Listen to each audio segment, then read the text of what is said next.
باش بنرد هجا دبي ملسر بابت سوريا بدياري كري ده سرنجة هوا بو سرزان أحمد الشرع بو فرنساي بكشم دوهي أحمد الشرع سروك سوريا سرزانا فرنساي كر أو كم سرزانا ويبويا بو أوروبا وكو سروك جلاي إيمانويل ماكرون سروك فرنساي با هاتا بشوازي كرن جبلي أجنديا سرزاني قوتو بيجن وان آخافتن وان بو مديايان لپال اوه سرزان احمد الشرع کو هگلک بابتین دنجی هاتنه روژوه و اف بابت جی بونه روژوه خلک سوریا و روژوه کردستانه تنانت گلک کارودان چکرن گودناوا مدیان ده و دینوکش بوها بحثا اوان کارودان هم بکن بینه هجا لدسپیکا گهشتناوی لفروکخانه ده جوه دست پی بکم دماکو احمد الشرع گهشت فروکخانه جدا لحمی سرزان سروکان کو فرشین سورو درج بوان دهاتن راخستن لیاکو بو احمد الشرع هاتیه رای خستن فرشکی سورو بچیک بوا کو دمدیان ده گلک چاف کفتنه لسر ابی بابتی بلکو اوقاسی بو فرنسای جهوینه بویا لی بو مدیان جی جه سرنجه بویا جبلی اوی بینرت هجا ده بحثاویه که بو هابكم بابتين دي بتايبتي كو جالك جوتن لسرهاتين اكرن اواجي بلنتكرنا وينيكي سروكي رجيما جنافچونا عراقي صدام حسين بويا جلاي تشند كسان فالو باريسي دما بخير هاتنا احمد الشرع كرينا هاجي جوتني احمد الشرع وحكومتها نويا سوريا رجيما بعثا سوريا ام بيجن بتايبتي جي دما كفتناوي وحكم جوان ورقرتيا لدي سانجي اوان دروشميان دلگراني لدف كردن روجاواي كردستاني جي تشيكريا جبركو كسك ب بيجن عقال و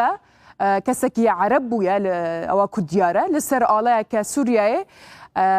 بلند كريا كو رسمي صدام حسين لسره اف کسی بتمن حتی نهاتیه ناسکرین لی به اوی رفتار خو کو کس ده پیاما وی ناگهینید به میلیونان کس برنجار کریه به تایبتی جگل کرد کو قربانین دسته صدام حسین بونه اف وینیا نتشکی ام بجن اوقاسی کو ام بحث بکن لبرچاوان در باس بویه تشکی هنیا بینا بروف او کو انفال و کیمیابران و کمکوژی و سیدارزان کو رژیم باس انجام دای بینر تجا ده اوان يعني جدناوا كونفرنس روجماواني احمد الشرع وماكرون دا اخافتن لسر چندین تشان هاتیه کرن لیاکو سیر بویا یک جدا خویانی شرع بویا لپاریسي او بحثا چکدارن بیانی کر شرع کو ریک به وان چکدارن نوکه دناوا هزا سوریای ددا ریک بوان خوش کر گوت ده ناسنامه سوریای بدناوا گوت کو کسین مرج دیدنا ده ناسنامه ور بگرن نوکه پرسیر اوه ده ریک بدت همان مرج کو شروان کرد بگرن و بشه ناسنامه سوریای ور بگرن یعنی مرجن بوان جدانه جبر کو پیشتر دخواست کربو چکدارن بیانی دناوا حسده ده دویت لسوریای بچنه در نوکه بو چیه ناوا هزین خو بویرنگی پیناست که تكون ناسنامه دی بگهتوان او پرسیاره که هم جاده روجاوای کردستان و اداره خواسرجی نوکه دکن باش بینر تیجا دکتر رضوان بادینی ماموستای زانکو شروبکار سیاسی راست راست نوکه الاستودیو الگرمله دکتر سو گلکی بخیر هاتی از خوازم زور سپاس گلکی بخیر هاتی از خوازم دست که بزن من بحث لدو نقاط از بیجم بلکو بو روجاوای کردستان و بتایبتی جی بو سوریا گلک گرنگ بن سرزان احمد الشرع بو فرنسا چه نشانه دیدت ده ابی دمیده و فرنسا بخوش یک جه بشگرین بهزه بو کردان لروجاوای کردستان و بتواهی کردستان از بحث بکم وای بابتك یک جار سير وغريب يعني ام بيجن جمارة ولاتي قديجي بقشتي قاعدة وداعش بون زيدي دور صد ولاتي هبون جدوم يوان جوالاتي على الدرجة يك فرنسا هبون از بخوش لفرنسا جام وحوالاتي فرنسي ما قدامك دريش ازان منتاليتي وذهنيتها وان شاوا تماشات كرن او بيش جريا وان نافرايا قشتي ده جبو كردا بچن درجاك بلند بو برزو اجا يعني تشتكي انها كسي بيش بيني نذكر جو ولاتك وقت فرنسا پێشوازی دیسێژی فەرشەکە بچووچێک ژێرانی بەس دیش ئەوژی زێدەوی ئەوژی باوەریامەدە یعنی عفو ببوورن يعني أنا همو تشتيقوا أنا جنابت أنا صار زمان أبا حديث وأخافتنا راجعندنا فرنسيجي ببورة درباتن تبورة تدخوش يجي متى هنا بله إجا يعني هم جالية نافاروكا دانو سندنان جكي دس بيكرنا فرنسا عم بيجي نافالاتي أوروبي هاري بنافو دنگ بو مثلا بابند بونا بمافيا مروفان بپشگیریا کم نتوان و حتی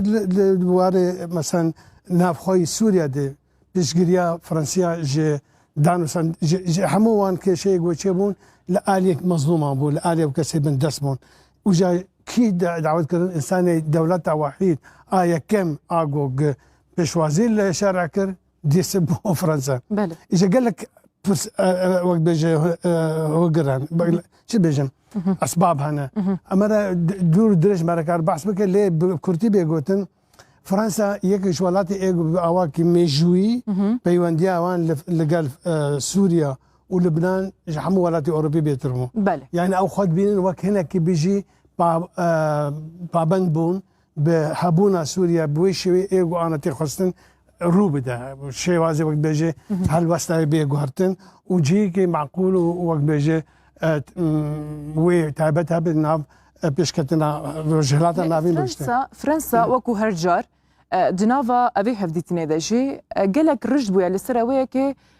وقالك خالن جرينجي لسر كردان لروجافاي كردستاني ودانوستانزنا ب هيزن سوريا ديمقراطيك وباراسنا مافين كردان وبقشتيج يعني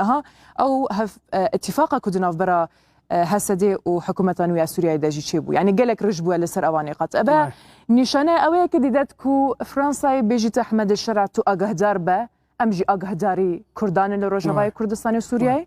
يعني قالك تشتاني جي جوك بيجي بالكيشن جوان اف يعني ماكرون بخوا زيدي جارك كده اخافتنا خده ود و بريس كونفرنس قدا بشرعه اما جاكرو بديريكت نا يعني ان ديريكت بشيوك راسخو اما جاكر جو او هوال بندي ما ايجو القلمه مال قالوان شري داعش كريه وقت بيجي بيس هون اقدار عيني اليزي بري ماكرون جي يعني سوسياليست باواكي جشتي بشوازي لشرفان كردا كرن بجلو برجي واني اي شر بله يعني وهان تقاليد وتراديسيون كي زور بيشكتي جبو فرنسا وحمك زي كاسي وقت بيجي تشافدير سياسي البيراوان تي افتشتانا يعني نكاسكي ام بيجن وقت بيجي نزان يعني جي صدفه شيبو راسه او جي وقت ولاتك زلهيز او جي برجوان ديوان هنا او جي يعني نكارن وقت بيجي دسي خوبك شي سوريا ليه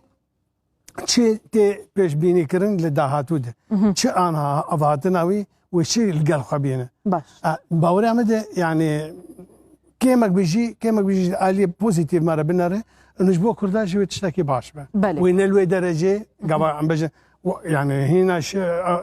بريارة شسدو حشتي وحشتي الخطة ديجي فريني لكردستان العراقي لسالي حشتي كان حتى انها فرنسا هند عادي ميتران قال لك وقت بيجي بابند بيشجريا كردا اجا اباهاني وقت تراديسيونك باوري عمد بلكي جيت خوازن بين بيرا شرع وهفال بنديوي وكي انه ام اج تدعوت دكن اف دا خوازي مي سركين وبيرجع انين دا خافتني خد بويره بير انين اجا ابانا حمو وقت بيجي تراكمات شيء ويجي دركبه واواجي انا اوروبا نتنه فرنسا انا المانيا وبريطانيا ولاتي دي ترجي حاضر دكن وقت بيجي بجوازي لي بكن مز باورناكم جوج او قبول دكن يعني بتشاف قرتين كي بيجي قلت فرنسي هي وقت ليس كجير بيجي كاش بفرنسي يعني الشعب خد قرمش تشنته اللي شعب ما ايدي حمو وانت شتي خراب يعني شيء نبدل ما يزبين فرنسا داخياني خوي بريده بحث له كيكركو او تخوازات دناوا خاكا سوريا اذا بتايبه تيجي لروجافاي كردستان بحث يمكن وكو هاف بيمان لديجي داعش هزين خوا زيد تربكه بر تربكه وك شانتنا هندك هزين امريكا يجبلكو جهويه كبكو فرنسا بكاربه اوان دوران بربكه فرنسا بنياتك خل سوريا ورجبای کردستان هزین خوازی ده تر بکه پر بکه پگه خالوی داری بقوت تر بکه بویجی اوان پنگاوان داویجا زين دي سياسات دي بقشتي يعني تشتكي زور رون هي وكي داخوازي هي بله طموح هي وكرن هي يعني قال لك جارة مرة دلي مرة بيجي تشنا خوازي تشنا بك لإمكانيات مرة جيرنا الجورين بله يعني خلق وان شيء جو جوانتين دكن ناو تشي جو خوازن إجا فرنسا جي دولتك مثلا أم بيجن بنجامين الششمين هناك بيجي حفتمين وحشتمين يجي مثلا دا آسا بيشكتين جمارة أم بيجن سكانة قال لك إمكانيات خد لي دولتك زلهيزي وخدي وقت بيجي هيزك عسكري دقمنة وقت بيجي قوتك آتومي إذا آلية إقتصادية بلكي يعني جمارة عم بيجن كاسية فرنسية بدك هاري كيما اللي أنا بنيتن بيشتغلوا أمريكيان أو شيء طبعا باتفاق قال أمريكيان بيشتغلوا ترامب خوازي جمارة كي قولوا إعلان كرولوا قوت امز بيجن فرنسي قنقار بنجي ويد آلي كاريا هفال بندر خوي ديتر أوروبي وي فراغي داقر إجا كان دي بي داقرتن حتى كويد القلب كردان أفانا قشتك تشتم بسن داهاتون باشا أحمد الشرع جنافا أخافتنا خدا بحث يعني جيد أو خالينكو جروج مبانا جي بحث ذكري بتايبتي دي درباري دانا ناسنامه سوریه بو چکدارن بیانی دناوا هزین سوریه بتایبتی انجی هزین حکومتا بگهزر اوه که چی نشان ده دمه که او بخوال دی جوه که بو چکدارن بیانی دناوا یعنی هزین بیانی دناوا هزین سوریه دموکراتیک ده نبن هرچنده او هز کرد بونه لی او هزین کو احمد الشرع بحثت که هزین بیانینه هر به رجز عرب جنينا. أبي كتشا بالانسيت خدنا في براد أواكو أو داخوازت كات أواكو أو أفرود بيجيت. يكش خوش فينومين ج تشتيقو سيرو غريب ولحمدري اللي تتماشاكرن وقت بيجي تشتكي نعم جي قبولي أما صلاة أنه والله يقور وأزبيك وطاجيك ونظام شيء أفغان أبي قواتن يرود قوتن دورة 2000 بس بيشتر الشفرة دي تردقوتن يا جماعة كيك جار مثلا إذا أفانا يعني مثلا يقول شو من الصينية قال لك جارة ديتي أم بيجن روشة وان شي لشنجاب لا أو ولايات أقول لنا حمد شنو أنا هي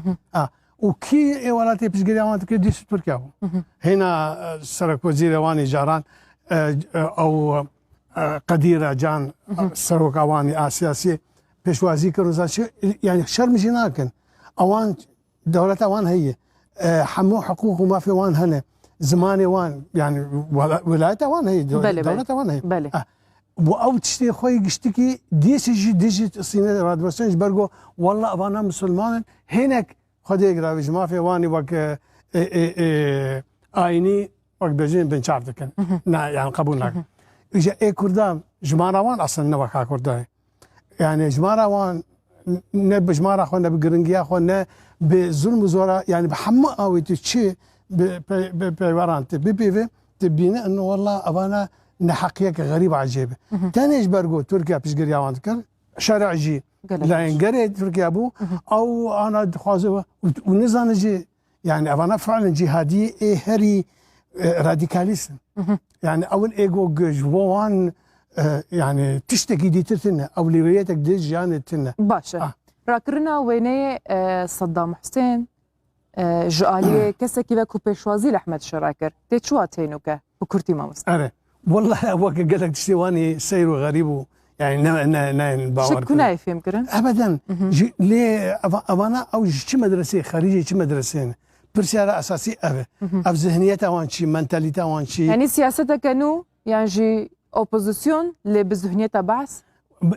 يعني خدي ام خصنا بلاك تبين حقيقتي يعني نجبر قوتنا ام كردنا كسي ايه نكردي ايجو مطلعن لسر ام بيجن تفقرا كردي سياستها كردي ما في كردان وضعي كردان يعني بيجن فعلا هون لكوي دبانا وهاتبانا قبول كرن وك تشتكي وي خرابتنا بله دعوات تشتكي ام بيزيدش ناخ شان سنينه بله دكتور والله ابدا فعلا جانا ام بنا قربانيه جيوبوليتيك قربانيه وان تشتي ام بيجن ذهنيات وان ملتي جو ام ناوان دهاتن دابشكرن ومخابن يعني نهيسان جي تبوك بجوان يكرد نكب هيزن